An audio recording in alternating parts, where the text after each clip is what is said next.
Okay guys, 12th standard के final account के question में आपको एक ये एडजस्टमेंट आता है। आप देख लेना, एक्सरसाइज के क्वेश्चन में दिया हुआ है जिसमें डेप्रिसिएशन आपको 15% गिनना है and whenever you are observing the trial balance. तो ट्रायल बैलेंस में क्या दिया हुआ है? प्लांट मशीनरी 33,300, फिर और भी डेबिट बैलेंस में दिया हुआ है एडिशन 24,000, उसकी डेट दी हुई 1 जुलाई एंड क्रेडिट बैलेंस में दिया प्लांट मशीनरी सोल्ड 4800 रुपीस जिसकी बुक वैल्यू है 6900 rupees and that is sold on 1/4/2000 1st April 2016, right. तो इसके ऊपर हमें डेप्रिसिएशन गिनना है 15%।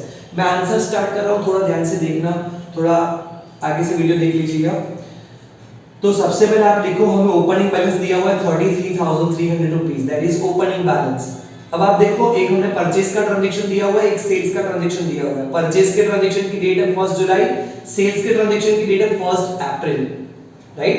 तो पहले 1 अप्रैल का ट्रांजैक्शन लेंगे, राइट। तो आप सोच सकते हो कि हमने जो मशीन बेची that is sold, right. Now it is always deducted the book value. अब देखो 1 अप्रैल ओपनिंग बैलेंस कब होता है? 1 अप्रैल को होता है and the machine is sold on 1st April itself, so no depreciation will be calculated on the machine sold, plant machinery whichever part is sold on that part, no depreciation. Why? Because it is sold on 1st April, it is sold on 1st April, so उसके ऊपर कोई depreciation नहीं लगेगा, right? so उसकी book value आपको minus करनी है 6900 rupees. 33 में से 7 गए, 26,400, so this is balancing, they are written down value WDV, right।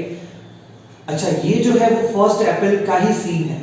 1 अप्रैल को ही आपके पास 33,000 की मशीन थी, मतलब ये 33,300 आपने 6,900 की बेच दी, अभी आपके पास 26,400 की मशीन है, ठीक है। अब 1 अप्रैल की मशीन है, मतलब इसके ऊपर जो आपका डेप्रिसिएशन काउंट होगा, यहां पे मैं लिख रहा हूं डेप्रिसिएशन 15%, 26,400 का 15%, so it will be 3960, right?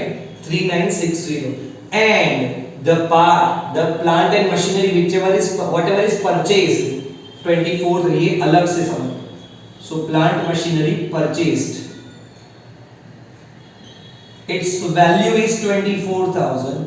अब 24,000 पे डेप्रिसिएशन आपको गिनना है at the rate 15% and considering the period of the holding, right. 1 जुलाई से, सो जुलाई, अगस्त, सितंबर, अक्टूबर, नवंबर, दिसंबर, जनवरी, फरवरी, मार्च, 9 मंथ्स का, राइट। सो इनटू 9/12, सो 24,000 का 15% करेंगे तो 3600, 3600 into 9/12 it will be 2700। So the total depreciation will be 660.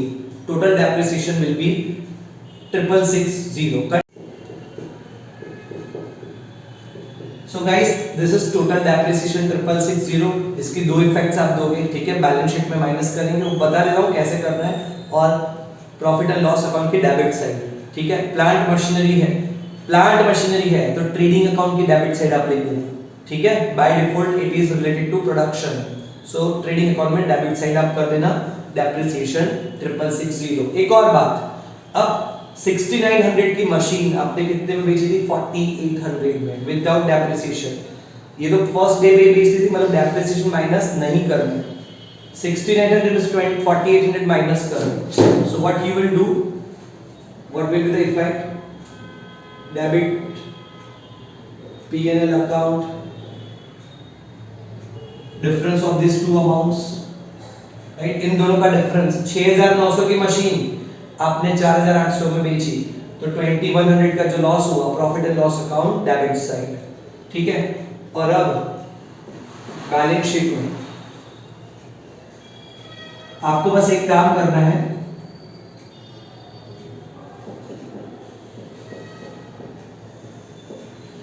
Balance sheet में asset side plant machinery 26,400, opening balance is 33,300 plus addition 24,000 minus sale 6900 and minus depreciation 6660. So ये जो आएगा वो आउटर में आपको लिख देना है. And the only effect of depreciation, the second effect of depreciation will be on debit side of trading account. ठीक है, so here ends your adjustment.